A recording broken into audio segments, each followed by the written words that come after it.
Songs are a great way to practice French. Oh my god, not those songs. The song Je Veux by Zaz is full of French grammar points, and today we'll be breaking it down piece by piece. Je veux de l'amour, de la joie, de la bonne humeur. Donnez-moi une suite au Ritz, je n'en veux pas. Donnez-moi. Alright, so right off the bat, we're starting with donne-moi, which is in l'impératif, or the imperative. We can click on it to see how it's pronounced. Donne. And l'impératif is used to give commands. So she is telling a figurative, you give me a suite at the Ritz. And une suite au Ritz, if you don't know what the Ritz is, it's just a fancy hotel. Une suite means a room, and this is a little bit more fancy than une chambre, which is used to describe your room at your own house. Je n'en veux pas. I don't want that, or I don't want any of that. So this on here is standing in for une suite au Ritz. And to understand why we use the on, you have to imagine what the response would be if we didn't use on. So without on, this part of the sentence would be je ne veux pas de suite. So on is used to replace anything that uses de. So instead of having on, we would say je ne veux pas de suite au Ritz. But to make it flow a little better, she uses on. So je n'en veux pas.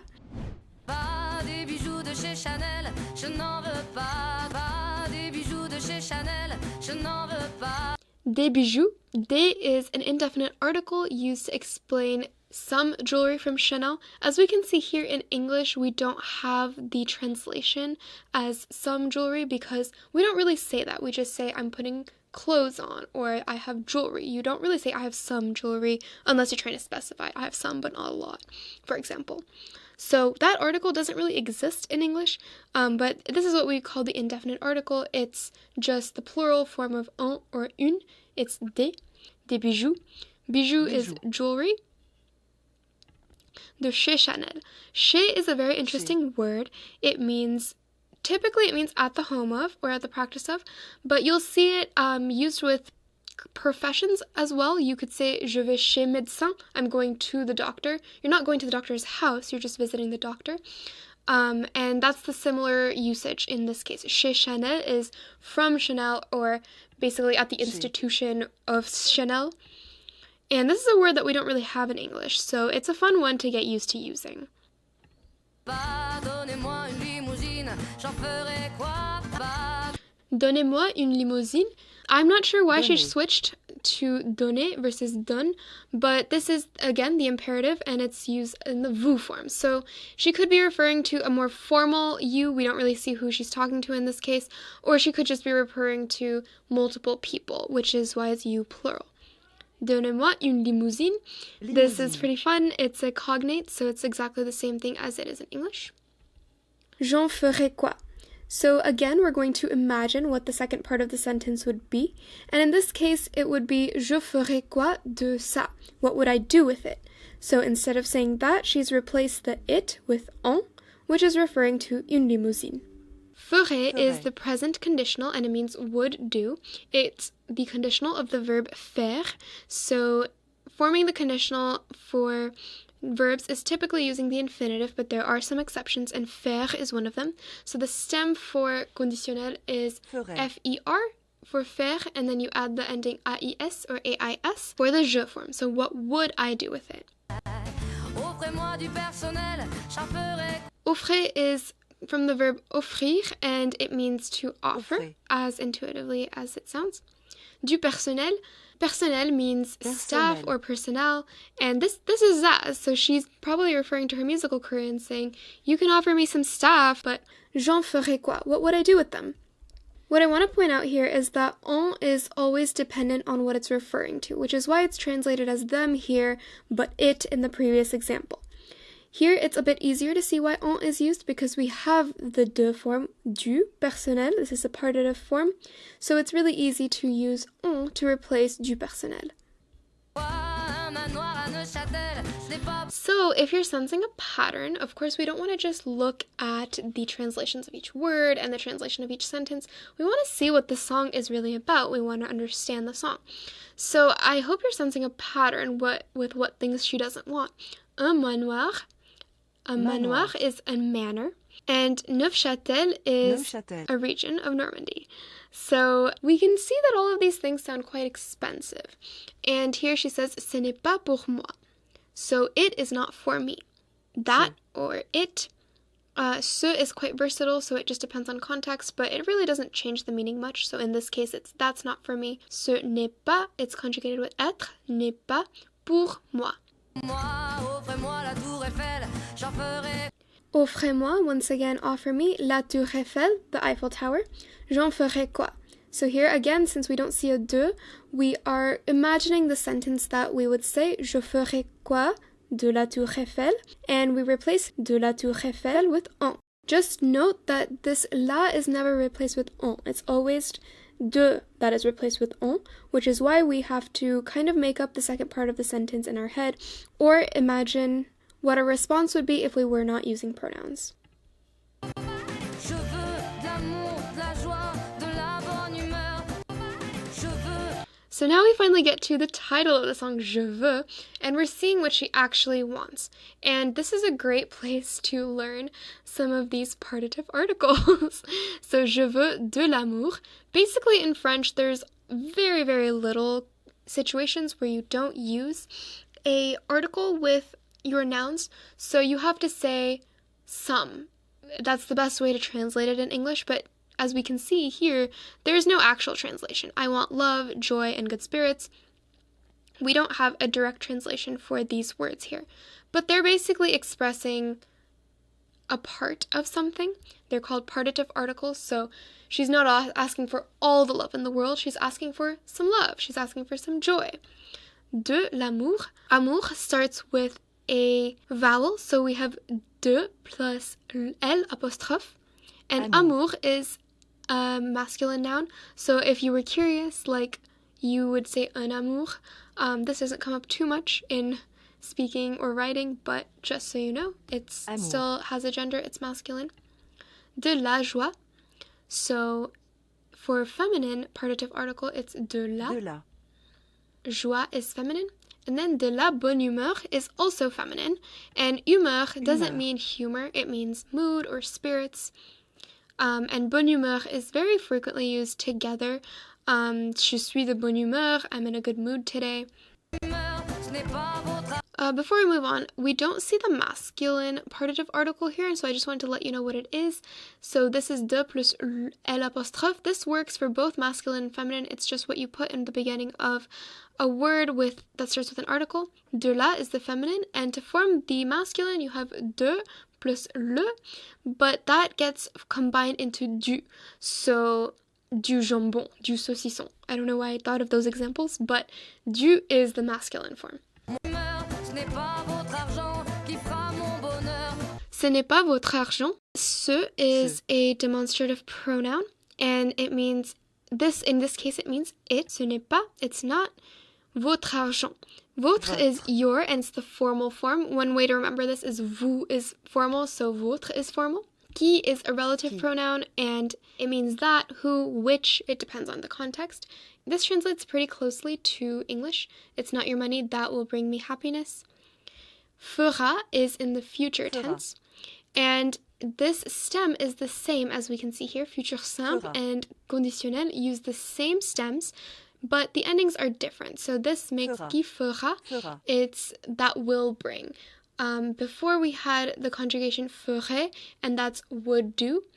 And here we can see that this is more of a figurative translation. This is one of the versatile definitions of faire, and she's saying to bring you happiness, or quite literally to make me happy. Mon bonheur.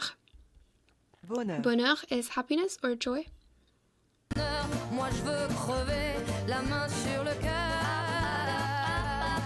I really like that she uses hand gestures because you can see what these words mean even if you didn't have the translations. Moi is a stress pronoun, so it's used to reiterate or re-emphasize the subject. So, moi, je veux crever la main sur le cœur. Toi, tu veux quelque chose d'autre. So, it's used to re-emphasize. You're not really bringing any new information to the sentence. Moi. And we can see that. Moi. We can see that in this grammar tip here. Je veux crever. So she's kind of trying to distinguish. She doesn't want all these expensive things. Zaz, she wants to die with an open heart. La main sur le cœur is an idiom, and it means open-handed or generous. And we can see that in the overall translation, she says, I want to die with an open heart, or I want to die expressing generosity. Crever is an infinitive, and it's an informal verb, so I would say don't use this in very formal company. And it means to die unpleasantly. So to die is typically mourir, but crever is another way of saying that. I don't know how one would die pleasantly, but... Allons ensemble découvrir ma liberté. Allons is an imperative and the new form. So this is best translated as let's do something, let's go. Ensemble, together. Découvrir is to discover, and ma liberté is freedom. One tip I'll give you is these words that end with T, E, accent aigu. They are typically feminine. This doesn't always work, but for the most part, qualité, liberté, réalité, these are all feminine.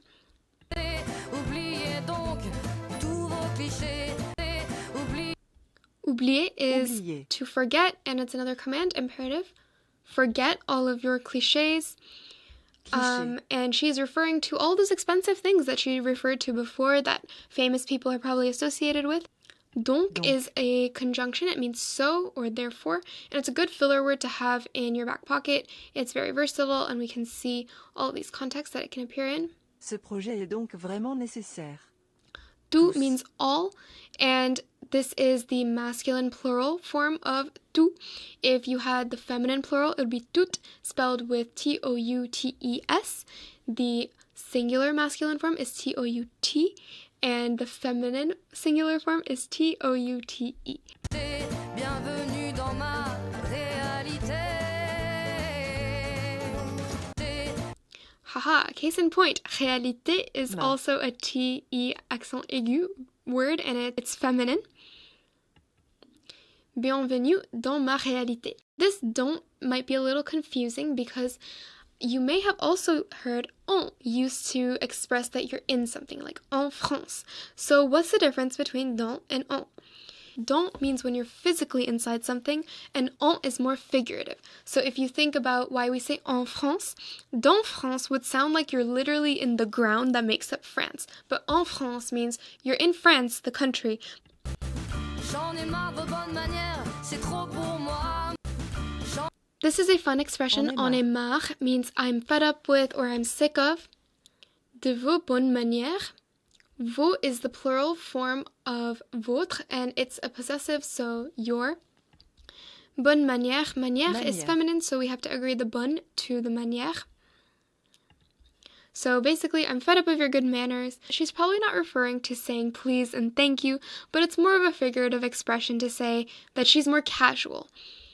C'est trop pour moi. Trop means too much. So it's too much for me. Moi, je mange avec les mains et je suis... Moi, we see the stress pronoun once again. Moi, je mange avec les mains et je suis comme ça. One thing that you can listen for is, even though it's je suis here, she very much sings it like je suis comme ça. And you're going to hear that a lot in spoken French, saying je suis as je suis. Je mange avec les mains is pretty intuitive. I eat with my hands. In French, it's more common to use the definite article les instead of the possessive articles. Even though you're saying my hands, it's still avec les mains. Je suis à la maison, not à ma maison. À la maison just sounds more natural, even though it technically means at the house. Ça, je parle fort et je suis France, excusez-moi. So this is a little interesting. If you look at these words at first glance, they both may seem like an adjective to you. We can see that franche is clearly agreed to je suis because she's a woman, so she's saying franche instead of franc. So you might be wondering, why is fort not agreed to be feminine as well? When we click on this, we can see that fort is actually an adverb, and you don't agree adverbs to the gender of the speaker, only adjectives. So that's why this is fort and not forte. excusez-moi. Even if you hadn't come across the imperative before this video, I'm sure you know the phrase excusez-moi, and this is a perfect example of the imperative because you're telling an implied subject, you, excuse me. Fini l'hypocrisie, moi, je me casse là. Fini l'hypocrisie. This is kind of a colloquial phrase. It depends on the region and the speaker for the exact definition. Here it's translated to the hypocrisy's over. She really likes her stress pronouns. Moi, je me casse de là. And se casser, or je me casse, one of the translations is to be out of here, or to bounce. La means here.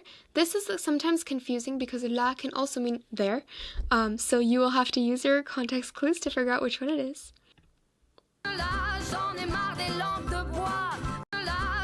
She uses the phrase en est marre again to be fed up with, and des langues de bois.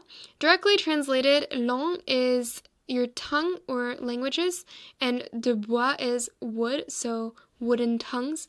And this translates to disingenuous people, langue de bois.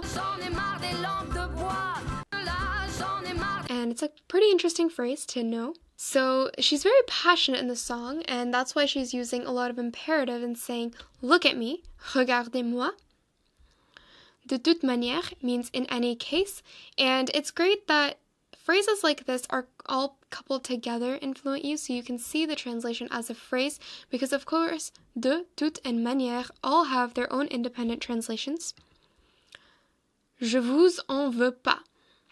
This en is not the same as the en we saw before. En vouloir à is to hold it against somebody. And we have some example sentences here in case you need some help deciding how to use this. And this is where the translation might help you. I don't hold it against you. So she's saying, look, I don't hold it against you the way you are, but I just don't want to be that way. And just like that, et je suis comme ça, and I'm like that. And that's the song. She goes through the chorus a few more times and basically expresses all of the things that she wants, which are love, joy, and good spirits. We talked a lot about the pronoun on in this video, so if you want a more detailed breakdown, be sure to check out the free PDF linked below. And if you like deep dives like this, check out our previous video breaking down the trailer for C'est tout pour moi.